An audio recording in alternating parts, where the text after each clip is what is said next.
Welcome to our YouTube channel జై ప్రజారాజ్యం 2029. మీరు కనుక మన ఛానల్ ఇంకా సబ్స్క్రైబ్ చేయనట్లయితే దయచేసి వెంటనే సబ్స్క్రైబ్ చేయండి. నేను చేసే వీడియోలన్నీ మీకు వెంటనే నోటిఫికేషన్ వస్తాయి. నెపో కిడ్ అయితే స్టార్ అయిపోతారా కొండబాబు?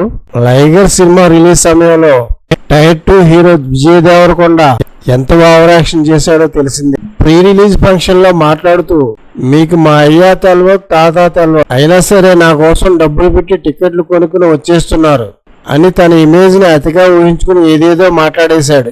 కట్ చేస్తే పూరి జగన్నాథ్ డైరెక్ట్ చేసిన లైగర్ మూవీ కనీ వీని ఎరిగిన డిజాస్టర్ అయ్యి పాపం పూరిని కేరా ప్లాట్ఫామ్ చేసేసింది. దేవరకొండకి వాస్తవ నిజం ఎలా ఉంటుందో తెలిసి వచ్చి నేల మీదకి వచ్చేసాడు. అప్పటి నుంచి ఇప్పటి వరకు మళ్ళీ హిట్ ముఖం చూడలేదు కొండబాబు. ఇప్పుడు మళ్ళీ ఓవర్ యాక్షన్ మొదలు పెట్టాడు. తన కొత్త సినిమా కింగ్డమ్ ప్రమోషన్స్ లో భాగంగా తను ఇండస్ట్రీకి బయట నుంచి రావడం వల్ల స్క్రిప్ట్ తనకి నచ్చకపోయినా నో అని చెప్పలేకపోయేవాడినని, కానీ తనకి తెలిసిన నటుడు స్క్రిప్ట్ నచ్చకపోతే నో అని చెప్తాడని, ఎందుకంటే అతని తండ్రి ప్రభావవంతమైన వ్యక్తి కాబట్టి అలా చెప్పగలని చెప్పాడు. ఇప్పుడు తాను కూడా స్క్రిప్ట్ బాగోకపోతే నో అని చెప్పగలిగే స్థాయికి చేరుకున్నానని అన్నాడు కొండబాబు. పాపం కొండబాబు వినేవాళ్ళు వెర్రిగొర్రెలు అనుకుంటున్నాడు.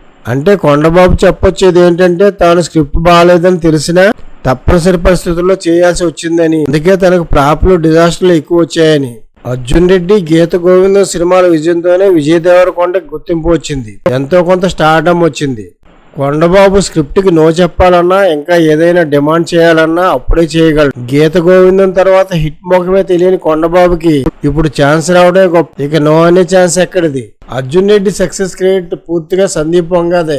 ఇక గీత గోవిందం సక్సెస్ లో స్క్రిప్ట్ దే మేజర్ రోల్, తర్వాత గీతా బ్యానర్ డైరెక్టర్ టేకింగ్. అయినప్పటికీ ఆ చిత్రాలతోనే విజయ్ దేవరకొండకి గుర్తింపు దక్కింది. స్క్రిప్ట్ నచ్చితేనే చేస్తానని అప్పుడు కొండబాబు షరతు పెట్టగలడు. అప్పుడే స్క్రిప్ట్ కి నో చెప్పే ఛాన్స్ తనకు లేదని చెప్పిన కొండబాబు వరుస ఫ్లాప్లు వచ్చిన తర్వాత ఇప్పుడు ఆ స్థితికి ఎదిగానని చెప్పడం విడ్డూరం. అసలు నెపోటిజం గురించి మాట్లాడే అర్హత విజయ్ దేవరకొండకి లేనే లేదు. అతనికి సినీ పరిశ్రమతో ముందే సంబంధాలు ఉన్నాయి. అతని తండ్రి ఈటీవీ సీరియల్స్ కి డైరెక్టర్ గా పనిచేశారు. అంతేకాకుండా విజయ్ దేవరకొండ వాళ్ళది బాగా సొమ్ములో ఉన్న సౌండ్ పార్టీ, పొలిటికల్ ఇన్ఫ్లుయెన్స్ కూడా బాగా ఉంది. 2023 వరకు తెలంగాణలో అధికారంలో ఉన్న బీఆర్ఎస్ నేత కేటీఆర్ ఫ్యామిలీతో సన్నిహిత సంబంధాలు ఉన్నాయి. అందువల్లే అతని సినీ రంగ ప్రవేశం, సినీ అవకాశాలు కూడా ఈజీగా జరిగాయి. అంతే తప్ప ఇతనేమి ఎవరి సపోర్టు లేకుండా ఒంటరిగా వచ్చి చిన్న చిన్న క్యారెక్టర్లు, విలన్ వేషాలు వేసి ఒక్కో మెట్టు ఎక్కుతూ హీరో అయినట్లు బిల్డప్ అంతే. అలా కష్టపడి వచ్చి శిఖరాన్ని అధిరోహించింది జనరేషన్ లో మెగాస్టార్ చిరంజీవి అయితే, ఈ జనరేషన్ లో mass Maharaj Raviteja, natural star Nani star హీరోలుగా నిలదొక్కున్న వాళ్ళు ఎప్పుడు నెపోటిజం గురించి మాట్లాడలేదు. ఆమె కష్టపడి ఎదిగామని బిల్డప్ ఇవ్వలేదు. అయినా ఇప్పుడు మెగాస్టార్లు, సూపర్ స్టార్లుగా వెలుగొందుతున్న చరణ్, మహేష్ బాబు లాంటి వాళ్ళని చూసి ఎల్సీతో మాట్లాడే మాటలు తప్ప స్టార్ కిడ్స్ అయితే చాలు సూపర్ స్టార్లు అయిపోతారు అనుకోవడం మూర్ఖత్వం. మహేష్ సూపర్ స్టార్ అయ్యారు, మరి అదే మహేష్ సోదరుడు కృష్ణ పెద్ద కుమారుడు రమేష్ ఎందుకని హీరోగా కొనసాగలేకపోయారు? మోహన్ బాబు నటవారసుల పరిస్థితి ఏమిటి? అక్కినేని, నాగార్జున కుమారులు ఏ రేంజ్ స్టార్లు అయిపోయారు? నాగ చైతన్య కనీసం మిడ్ రేంజ్ హీరో అయినా అయ్యారు, కానీ అఖిల్ పరిస్థితి ఏంటి? నందమూరి ఫ్యామిలీ నుంచి ఎంతమంది హీరోలు వచ్చారు? జూనియర్ ఎన్టీఆర్ మినహా ఒక్కరైనా స్టార్ స్టేటస్ పొందగలిగారా?